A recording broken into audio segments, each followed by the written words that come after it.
Esta es la segunda y última charla sobre el despunte y desarrollo de Cuba en el siglo XIX como una potencia azucarera. Y vamos a estar hablando de lo que era el gran ingenio azucarero durante ese siglo XIX. Esta charla yo voy a mencionar un sinnúmero de aspectos técnicos y sociales. Algunos son de importancia, otros no.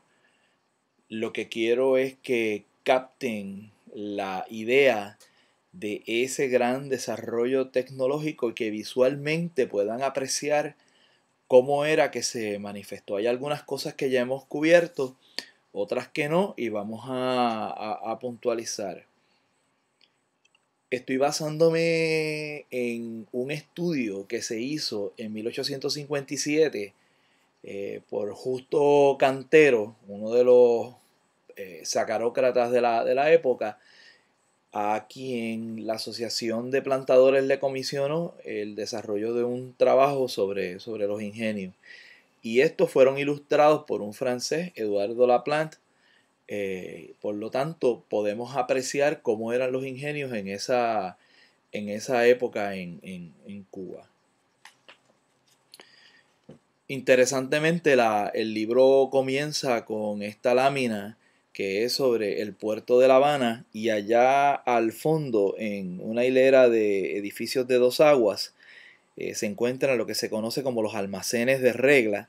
Regla es esa parte del puerto de La Habana, y ahí era donde iban a parar los embarques de azúcar, la producción de azúcar que iba a ser embarcada para ir al exterior. Así que lo que estamos mostrando es todos esos aspectos técnicos de marinería. No tanto, este es el único de marinería que va a haber, pero sobre todo los aspectos técnicos de esa producción azucarera. Esencial, como ven ahí, es el uso del ferrocarril, que se convirtió en el elemento que traía la producción azucarera, sobre todo en la región de La Habana y los alrededores de La Habana, traía toda esa producción al puerto de La Habana y conectaba a todas las grandes centrales. Por lo tanto, el tren desempeñó un papel crítico en ese desarrollo y despunte de la agricultura cubana. Uno de los grandes sistemas de rieles de todo el Caribe, y para ser franco, de todo el hemisferio americano. Aquí ven una imagen de los condensadores a la derecha, la centrífuga y todo el resto de la maquinaria. Si se fijan cuán grande era, un detalle, porque con todo el calor que se producía ahí tenía que tener buena ventilación, protegido de la lluvia, protegida de los elementos, pero también buena ventilación. Otra cosa es que estos plantadores desarrollaron todo un sistema, bueno, ya venía desarrollado de Inglaterra, de uso de gas para el alumbrado. Por lo tanto, expandieron toda la jornada hacia la noche, la jornada no solamente del corte en el campo, que se daba hasta muy tarde, ¿verdad? Pero muy tarde en la noche, todo el proceso de manufactura del azúcar. Así que esto es otro elemento de esa producción azucarera. Aquí ven los esclavos trabajando en las calderas, las centrífugas a mano izquierda, inmediatamente a esas calderas, los condensadores donde va condensándose todo ese líquido que salía del vapor de la producción inicial. Aquí alimentando los hornos para producir, para quemar ese bagazo de caña que está ahí, que va a ser el carburante principal que va a mover toda la maquinaria sobre todo compresores de aire, que esos compresores de aire van a mover la centrífuga y van a repartir la energía por todo el sistema de ese ingenio que realmente por su tamaño y por su dimensión lo que va a hacer es que se va a consolidar como una central, va a ser una operación central de molienda de caña.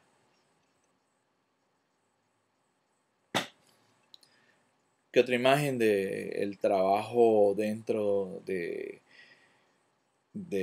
ingenio? Un poco la vista de la extensión tan grande que tenía la operación. Eh, Básicamente, ¿verdad? Ahí vemos un grupo de trabajadores, esclavos, moviéndose hacia los campos. En el medio tenemos la producción de heno. Bueno, es posible que sea heno bueno, ahí en ese caso es básicamente los grupos, el azúcar, la caña de azúcar traída para la molienda en los carretones de bueyes. Hay otras escenas, no sé si las tengo acá, de también la producción de heno y para el ganado, que era un aspecto importante. Si se ve, básicamente es lo que llaman los norteamericanos un compound, una especie de complejo de edificaciones para servir a la producción azucarera.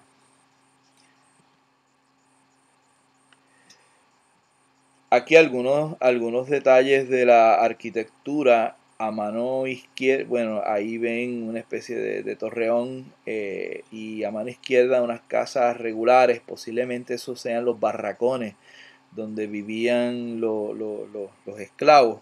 Eh, Más que unos bohíos alrededor del ingenio tradicional, todo esto era industrial, por lo tanto también viviendas industrializadas, ¿verdad?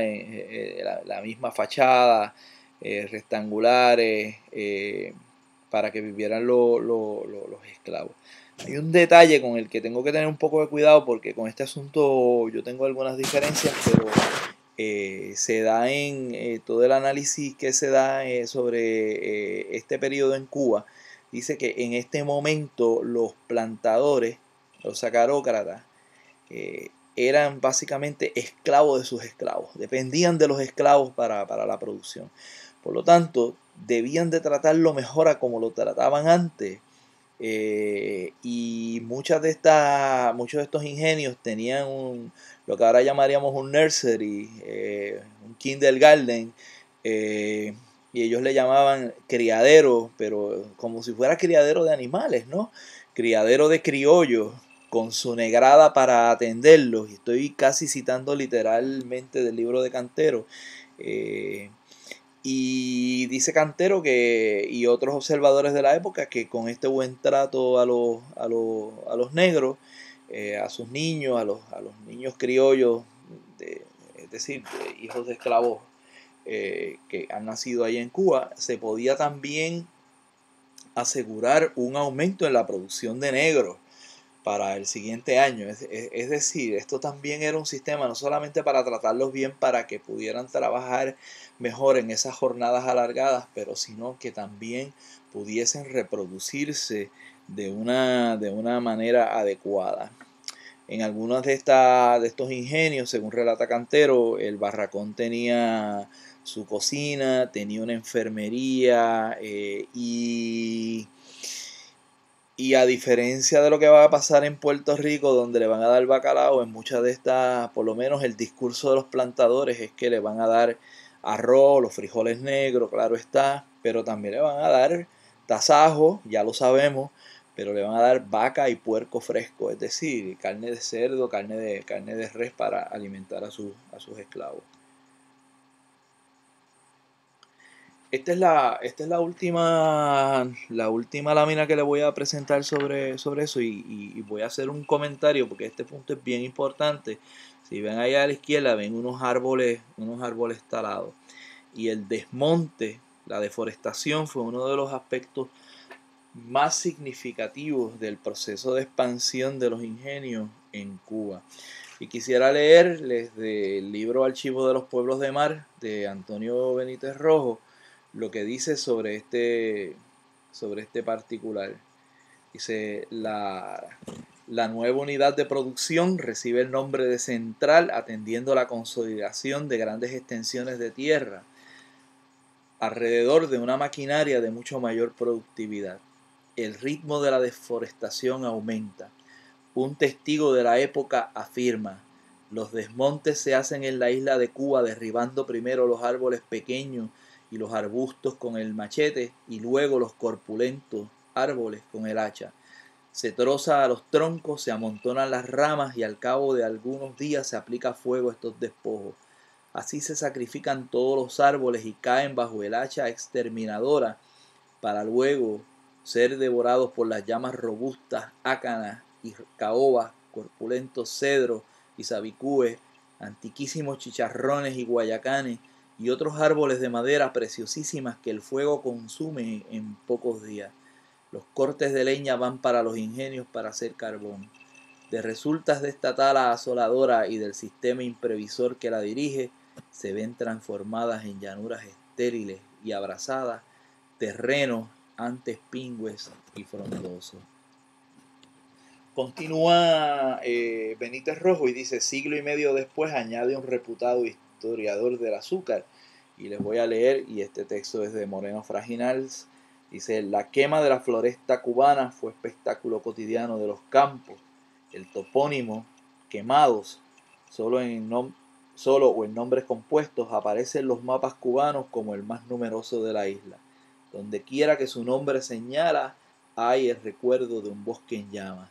La llanura La Habana Matanzas, donde creció la plantación cubana, fue pronto una tierra sin árboles.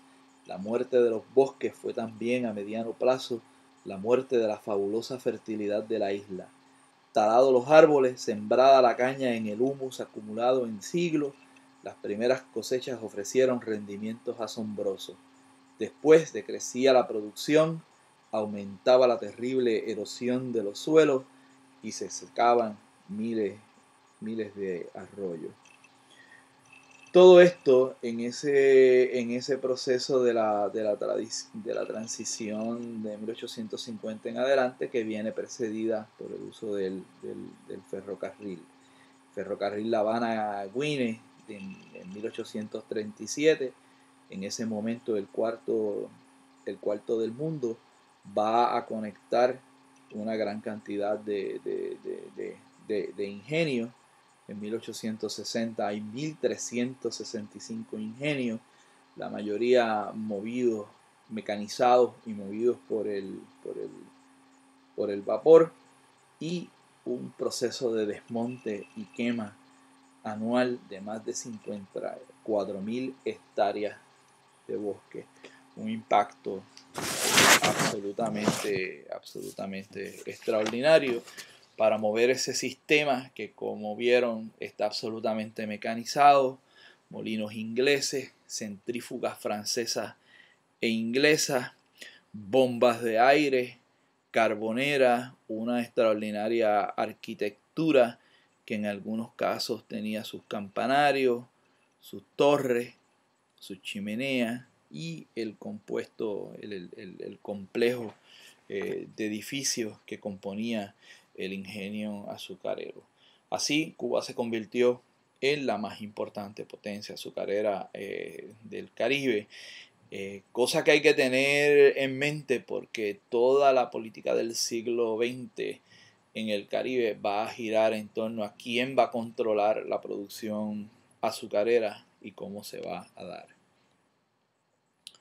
Aquí tienen las dos referencias fundamentales, además del libro de Cantero, que he utilizado para esta charla y de las que le he leído algunos segmentos: el libro de Frank Moya Pons, Historia del Caribe, y el Archivo de los Pueblos del Mar de Antonio Benítez Rojas. Muchísimas gracias por su atención a este proceso y nos vemos pronto.